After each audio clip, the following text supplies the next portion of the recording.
you for having us. I'm delighted to host you and very happy to have you as a sponsor. So I have lots of questions for you and your company. Please. So I will start with, of course, what is Hotel101? So Hotel101, we are obviously a hospitality tech-driven company. What we aim to do as Hotel101 is to add value into the market where we see a sort of niche gap, which is through our unique happy room concept. That being a 21 square meter room, which is standardized globally as we're looking to expand globally across 100 countries with our very aggressive expansion plans. But where we feel that niche is in that concept, where we push one unique room type, which is standardized across the market and sellable completely as its individual own strata titled unit. So each unit can be purchased as its own asset and managed on our behalf. Yeah. Okay. So like you are developing projects and you're selling the projects to the investors and you're giving returns against the occupancy and the revenue from the hotel. Exactly. So where we aim to capitalize on the market is obviously through the size of our properties, one. No property is less than 500 rooms globally. That should be our average. So between 450 to 650 is the average room size. What we're then able to do is, as you mentioned, through the occupancy and the revenue which we're able to generate, because we are doing a sort of economies of scale approach, we're able to drown out the competitors. Our average competitors have rooms from ranging 100 to 180 rooms on average, your Holiday Inn Expresses and the likes. Yeah. And through our volume approach and through our unique strata titling concept, we're able to capitalize on both of those fronts. As in, we don't own any of the assets. We sell them off. We manage them internally as obviously the sole operator. We don't outsource the third-party operations. And that asset is protected by us, by the same brand, Hotel101 Global. So like a person can buy a hotel room in Hotel101, yes, and can enjoy like the returns, like lifetime returns from the operations, and Hotel101 will take care of everything. Exactly. So with our investors, we enter into essentially a lease model, which is valid obviously for 50 years. Okay. That's on every single unit, which is purchased by the investors. And within that, obviously what we're looking at tackling is the maximum amount of returns possible. Yeah. But when it comes to our selling of the units, obviously we ask that, because it's not guaranteed returns, we ask that they pick a position, which is obviously typically, if we look at the market and what we've done our due diligence on wherever we put a property, typically between 70 to 85%, you would say, is the occupancy. And with that, based on the ADR, the average daily rate that we forecast, you're looking at potentially 7 to 8% is where we see the healthy amount of returns based on the investment. So, what I've heard and got to know about you and the company, like your company actually from Philippines, but Correct. Headquarters in Singapore, and I guess now you have few offices in like other part of the world. So can you share your presence, your office presence across the globe, and something about history of Hotel101? Definitely, and I appreciate that question. So originally we are, if you will, our parent company is Double Dragon, which is headquartered out of the Philippines, as you correctly mentioned. That's our parent company with the chairman, obviously, Tony Tan Cactong and Edgar Inja Sia.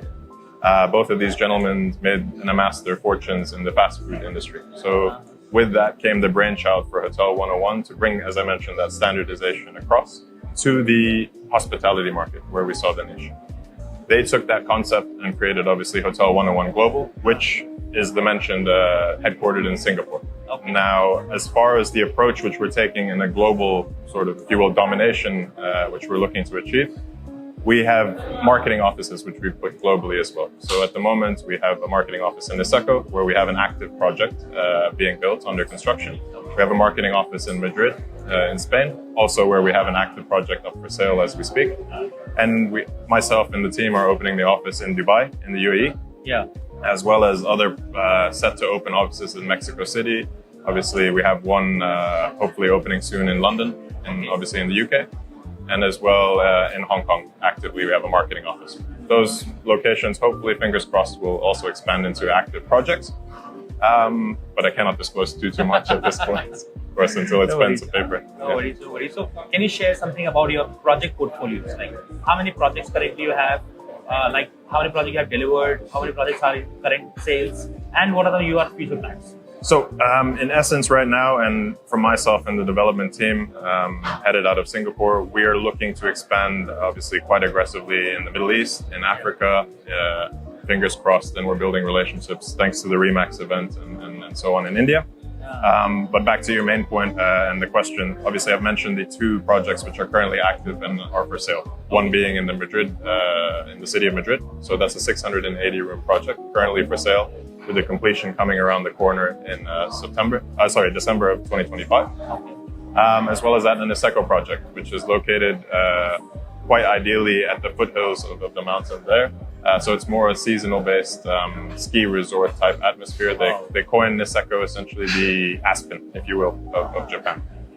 Those two projects are live and will be our first two international projects. As well as that, we have LA, which should be breaking ground quite shortly. But the bulk of our existing and operating projects are in the Philippines. Obviously, where Double Dragon is headquartered, and we have most of our assets at present. So I have a couple of properties in Manila itself, with some future planned projects dotted around the Philippines as well. So amazing. One last question. Yes. About relationship with REMAX. So what you see, like how we can work, what is like how REMAX can add values in your business. So again, very crucial question, and obviously why we're here, and we've taken the time to obviously sponsor the event and so on. What we aim to achieve with REMAX is, as I mentioned, we see this as a potential to grow not only an Indian presence via our brand, hopefully with actual projects in the future in the Indian market, driven the sales through REMAX and the effective team that you guys are creating and re-energizing in the Indian market as well. But as I mentioned, we've made network connections just through this event in the short time to an international market. I mean, we've met gentlemen from just Pedro from Brazil, Jan, who's the VP handling obviously REMAX Global from the corporate side. So the opportunities are endless. We know the power REMAX has internationally, and everything is through network. At the end of the day, we've built a strong rapport over the past couple months. That will open doors for us as Hotel101, and through the partnership with REMAX, sky's the limit at this point. I mean, so that's what we see. Exciting opportunities waiting for us. 100%. I'm wishing you luck, and thank you very much for coming and sponsoring our event, and I guess sharing the global vision, global real estate, a new idea of hotel industry, hospitality, and how customer can invest and participate in this investment. So thank you very much. 100%, and appreciate you having us here, and looking forward to the future. Yeah. Cheers. Thank you very much. No, Please take care. thank you.